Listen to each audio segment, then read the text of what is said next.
please welcome Keanu Reeves. We both know why you're here, and that's to talk about the next Fallout. We always start with the world, and this time it features all new rendering, lighting, and landscape technology. It allows us to have 16 times the detail and even view distant weather systems across the map. What a month it's been for Cyberpunk 2077. Now, I thought I'd just start by saying I was wrong. Day one patch fixed it all. I should have known the whole time. The entire gaming community knew that day one patch was going to fix it all, and it did. Just like it did for Fallout 76 or Anthem or Avengers. It just always fixes itself.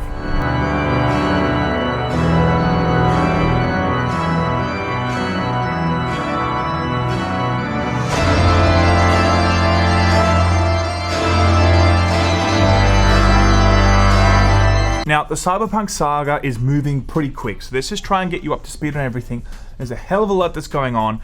As you guys know, it's been an absolute success, especially on PlayStation 4, where apparently now Sony is issuing refunds to people because the game is so goddamn buggy, it's unplayable. All this and more after the drop.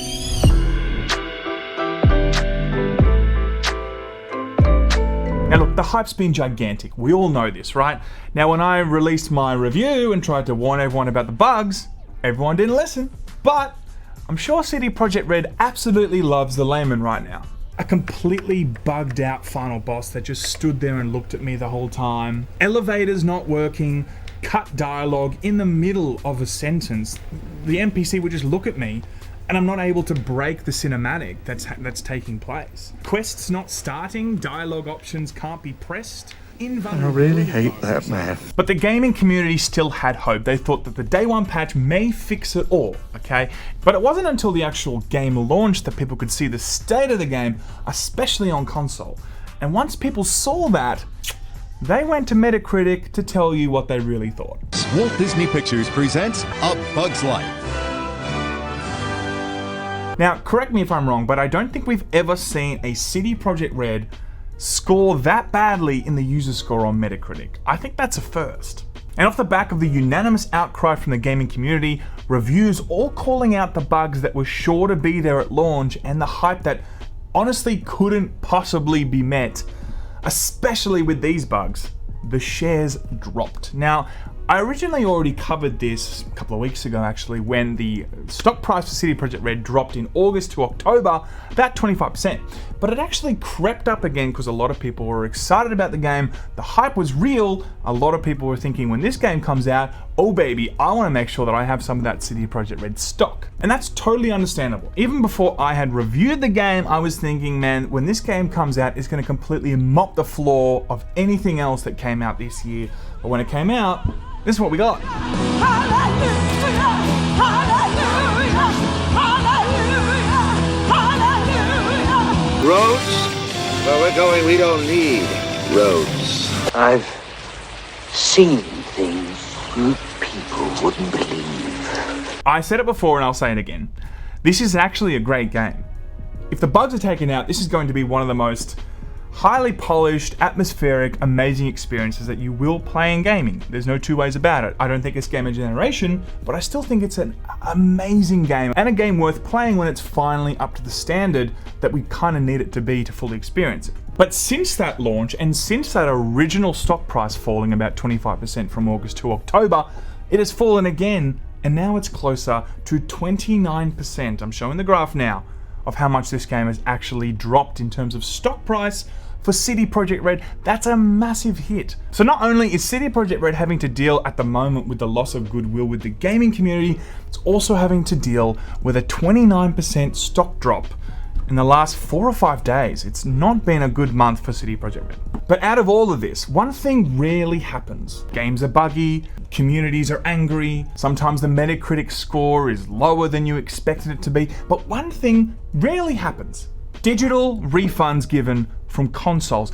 We have seen it before with Fallout 76, but apart from that, it's pretty few and far between that we actually see a major console weigh in and start actually giving people refunds. It's now being reported that Sony is actually issuing refunds to players who have played over the 2-hour playtime limit. One user said, "I had to file a support claim online and sit on hold for over an hour to speak with someone. However, they were quick to issue the refund and then delete the game off my library," a player revealed on Reddit. Another user spent an hour on the phone after being denied a chatbot and I got my refund. Add another player, shout out to Sir Panic 12 for the advice on mentioning the game crashing and not being able to progress further.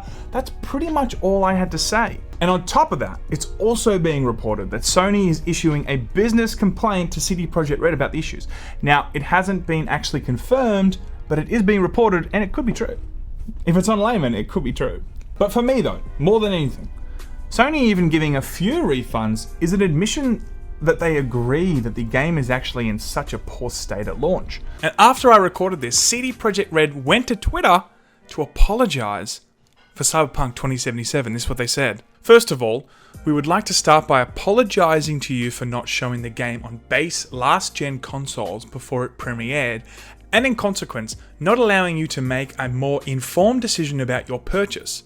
We should have paid more attention to making it play better on PlayStation 4 and Xbox One. Second, we will fix bugs and crashes and improve the overall experience. The first round of updates has just been released and the next one is coming within the next 7 days.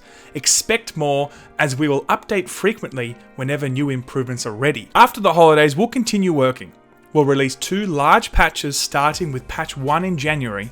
This will be followed by patch 2 in February. Together, these should fix the most prominent problems gamers are facing on last-gen consoles. We will be informing you about the contents of each patch ahead of their release. They won't make the game on last-gen look like it's running on high-spec PC or next-gen console, but it will be closer to that experience than it is now. Finally, we would always like everyone who buys our games to be satisfied with their purchase. We would appreciate it if you give us a chance, but if you are not pleased with the game on your console and don't want to wait for updates, you can opt to refund your copy. For copies purchased digitally, please use the refund system of PSN or Xbox respectively. For boxed versions, please first try to get a refund at the store where you bought the game. Should this not be possible, please contact us at helpmerefund@cdprojectred.com and we will do our best to help you. Starting from today, you can contact us for a week up until December 21st, 2020. P.S.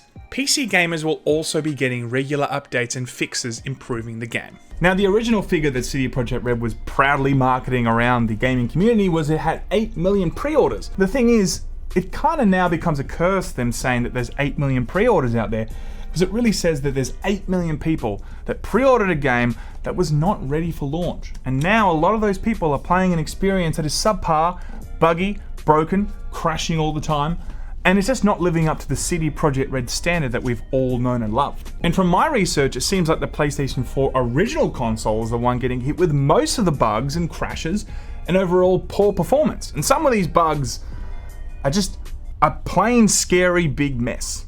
All initial opinions are this is genuine. What you're about to see may disturb you.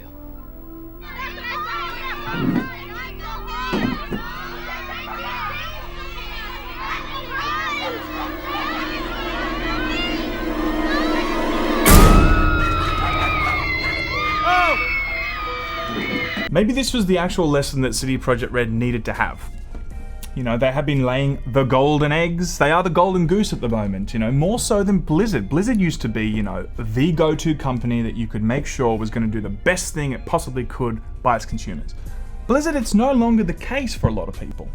CD Projekt Red, in a lot of ways, pro-consumer-wise, monetization-wise, it seems to be the golden standard where people expect other companies to try and reach. This is the first time I think a lot of people had to stand back and look at CD Projekt Red and say, did they give us the information that we needed to make an informed purchase?